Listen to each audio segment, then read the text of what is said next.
ذوي الهمم، ذوي الحاجة، أصحاب الحاجة، والفقير فقرا مدقعا.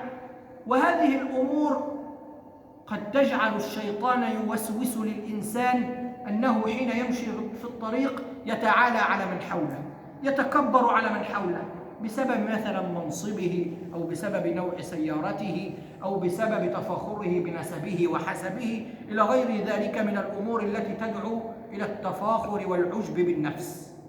والله تبارك وتعالى يحذرنا من هذا الأمر. ونبي الله لقمان عليه السلام يوصي ابنه فيقول: ولا تمشي في الأرض مرحا إنك لن تخرق الأرض ولن تبلغ الجبال طولا. ويقول سيدنا لقمان عليه السلام لابنه: واقصد في مشيك واغضض من صوتك إن أنكر الأصوات لصوت الحمير. المسلم المتواضع إذا وجدته في الطريق تجده يمشي بتواضع. الله تبارك وتعالى امتدح عباد الله الذين يمشون في طرقاتهم بتواضع، فقال سبحانه: وعباد الرحمن الذين يمشون على الأرض هونا، وكأنه لا صفة لهم إلا أنهم يمشون بتواضع، يمشون بسكينة، يمشون وعليهم الوقار في طرقاتهم، يمشون على الأرض هونا، وإذا خاطبهم الجاهلون قالوا سلاما.